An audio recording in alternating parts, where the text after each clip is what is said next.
कि मेरे प्रभु जो करेंगे वो मंगल करेंगे, तो परिस्थिति बुरी दिखाई दे सकती है, परिस्थिति भयावह दिखाई दे सकती है कि अब तो सब गया, ऐसा लगेगा।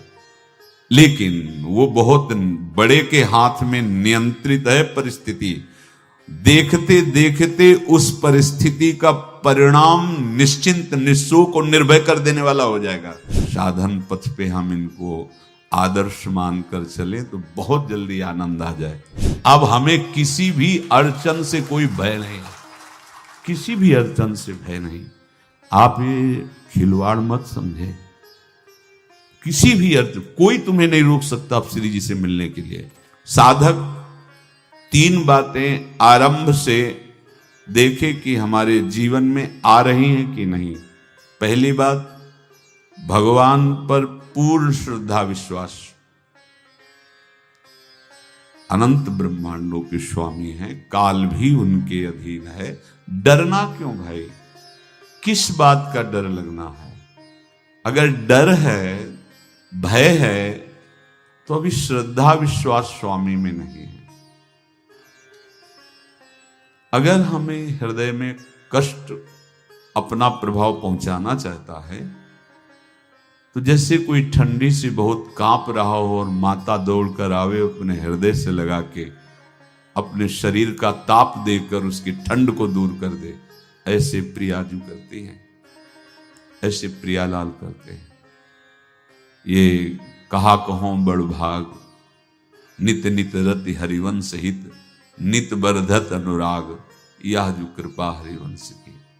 ये अपनो भाग आपन मुख, कहा तुझ श्री हरिवंश बल, हरिवंश भरोसे भय निडर, सो नित गर्जत हरिवंश बल। देखा है, कष्टों की बौछार है, ऐसे जैसे ऊपर से वर्षा हो रही है, भगवान शेष फणों का छत्र, संवर्तक मेघ प्रलयंकारी वर्ष रहे, गिरिराज जी का छत्र। ऐसे भक्त को कृपा छत्र से हर समय सुरक्षित रखा जाता है। भक्त बनने के लिए कोई विशेष लायकात की आवश्यकता नहीं। मैं समस्त गुणों से हीन, पर मैं अपने प्रभु का, बस यही लायकात है। प्रभु की सिवा यदि आपका कोई अन्य आश्रय है तो आपको धोखा लगेगा। नहीं तो सच्ची कह रहे हैं, इसी जन्म में निहाल हो जाओगे। एक बात केवल स्वीकार करो कि प्रभु के सिवा मेरा कोई नहीं है, और है भी नहीं। स्वीकार कर लोगे तो तुम्हें अनुभव में आने लगे। हम प्रतिपल देखते हैं, प्रतिपल। वो केवल अपनापन चाहते, केवल अपनापन, कोई दूसरा नहीं होना चाहिए। बस कहां बाहर तो देखो आप सब हमारे हो, अंदर से नहीं। अंदर से आप सब श्री जी के हो और हम आपके सेवक हैं। बाहर से आप गुरु मानो, जो भाव मानो, वो आपको श्री जी जाने। अंदर से हमारे आप श्री जी के जन हो और हम आपके सेवक हैं। बाहर से कुछ भी व्यवहार मानो, कोई बाहर से व्यवहार का कोई अस्तित्व नहीं, अंदर की बात का अस्तित्व होता है। आप सब हमारी स्वामिनी के परिकर हो, हम आपके दास हैं। बस इस बात से हमारा अपनापन आपसे है, नहीं श्री जी के सिवा किसी से कोई अपनापन नहीं। कि आप इसका प्रभाव समझिए। प्रभु को सिर्फ अपनापन चाहिए, सिर्फ अनन्यता। यदि उपासक में 3 बातें नहीं है तो अभी थोड़ी गड़बड़ी है। पहला, दृढ़ श्रद्धा विश्वास। दृढ़ श्रद्धा, अब नहीं, अब नहीं, अब नहीं, अब तो हाथ उठने का समय आ गया। अब क्या, अब नहीं। अब गाहक मत फंसाओ, बाजार बंद करो, हाथ उठा लो, चलो अपने घर चलो। समय आ गया, घर चलने का समय है। नहीं तो कलयुग अपनी बाजार ऐसी फैला देगा कि भूल जाओगे कि घर भी जाना है। दूसरी बात, जो गुरु ने भजन दिया उसमें तत्परता, सच्ची मानिए। जीवन भर कभी इस प्रमाद को गुरु कृपा से आने का अवसर नहीं दिया गया कि चैन से सोए हूं और चैन से खाए हों पूरे जीवन, कभी सुविधाओं को स्वीकार नहीं हुआ, पर साधन मार्ग में कभी भी शिथिलता नहीं हुई, तत्परता है। प्रभु पर पूर्ण श्रद्धा विश्वास और गुरु प्रदत्त साधन पर तत्परता, और तीसरा खास विषय इंद्रियों से भोगों को न भोगना। तब ये जो रंग है परमार्थ का, तब अब 2-4 माला की मनमानी आचरण किए कहते हैं हमें भगवदानंद की स्फूर्ति नहीं होती। आपने रास्ता रखा है भगवदानंद का, बाजार लगाए बैठे हो अंदर हृदय में अन्य आसों की, अन्य भोगों की, अन्य चाहों की, अन्य मान्यताओं की। अरे खाली करो, ये सब माया का खेल है। एकमात्र प्रभु, बस जब ठन जाएगी ये बात। अच्छा गौर से देखो क्या है, जब चलोगे तो क्या होगा, चलने की तो सोचो, उस दिन की सोचो जिस दिन चलना है, और किस दिन चलना है पता ही नहीं है, तब तो और होश में हो जाओ। आपको कोई भी यहां सहयोग देने वाला नहीं, कोई भी वस्तु आपकी नहीं, कुछ भी आपके साथ नहीं जाएगा, तो होश में हो जाओ, संभाल लो, आगे की गति मत बिगाड़ो। 3 बातों पर ध्यान दीजिए, श्रद्धा और विश्वास अटूट अपने इष्ट पर। दूसरी बात, हमारे हृदय में जो गुरुदेव ने उपासना का बीज रोपण किया, तत्परता।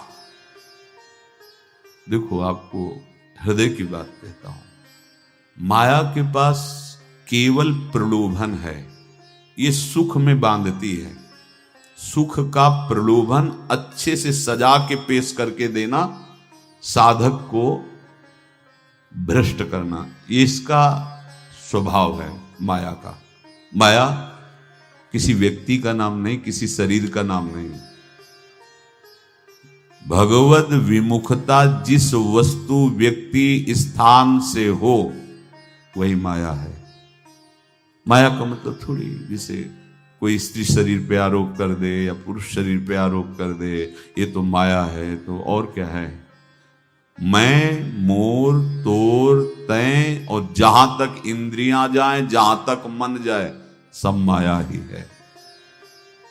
इसको देखा है भगवान के पार्षदों ने। ये क्या करती है, चमकीली लेबिल लगाकर, सुख का चारा डाल करके जीव को बांधती है। इससे सुख मिलेगा, बहुत सुंदर है ये वस्तु, ये शरीर, ये व्यक्ति, ये स्थान, ये पद, इससे वो बांधती है। विवेक ऊपर की लेवल का तत्काल ऑपरेशन करता है, वो आंतरिक विषय पर दृष्टि डालता है तो सब खोखला निकलता है, बाहर निकल क्रॉस कर जाता है। होए विवेक मोह भ्रम भागा, तब सब विषय विलास विरागा। अज्ञानी उसी आकर्षण सुख में बंध जाता है, और सुख तो था नहीं, बंधन इतनी जोर का हो गया, अब मुक्त हो सकता नहीं, तो उसके हृदय में लगता है इसके बिना जी नहीं सकते, इस नशा के बिना, वस्तु के बिना, व्यक्ति के बिना।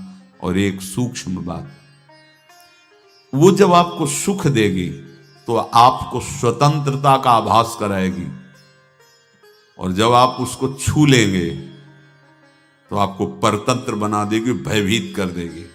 तो आप डाउन होकर के अपने अस्तित्व को मिटाकर पूरा जीवन बर्बाद कर देंगे। इन शब्दों को लिख लो, अपने हृदय में लिख लो। माया सुख में बांधती है नहीं उसके पास सुख। जिसे तुम सुख समझते हो वो सुख नहीं, बिल्कुल सुख नहीं, वो सुख की छाया है, तुम्हें समझ पड़ती नहीं, ये गिरधर की माया है। उस सुख का बंधन, आप देखो कुछ भी क्रिया करते हो माया जनित तो प्रलोभन होता है, सुख मिलेगा, और जिस समय सुख मिलने के लिए आप लालायित हुए उस समय सुख भोगने की स्वतंत्रता आपको दे देगी। लो, आप समझ रहे हैं हम स्वतंत्र स्वामी होकर सुख भोग रहे हैं? नहीं, अब भोग लिए ना, अब गुलामी उसकी सहो। अब तुम्हें वैराग्य हो रहा कि मैं नहीं भोगूंगा, तो उसकी दृष्टि बदलेगी। समझ रहे हो? अब आप अपने आप को पूरे शरणागत कर दिए, हर तरह से तुम्हें बांध करके भगवत विमुख करके नष्ट कर देगी। ये बात अच्छे से समझ लो, अच्छे से। इस सुख का प्रलोभन देकर बांधती सुख है नहीं, क्योंकि आप उपासक हो। जब सुख में उतरोगे तो कितने दिन फिर आपको घृणा होगी कि अरे धिक्कार हमारे जीवन, फिर लौटने का चांस नहीं रहेगा। ध्यान से सुन लो, लौटने का चांस नहीं देगी माया। तुम्हारी ऐसी आंतरिक कमजोरी हो जाएगी, ऐसी वृत्तियां कमजोर हो जाएंगी कि तुम उस माया के इशारे पर नाचोगे, उसके विपरीत तुम बोलने की भी ताकत नहीं रख सकते। मान लीजिए, विषय चुगा जिन चुगे, कछुक चुगत सुख होए, फिर जो फांस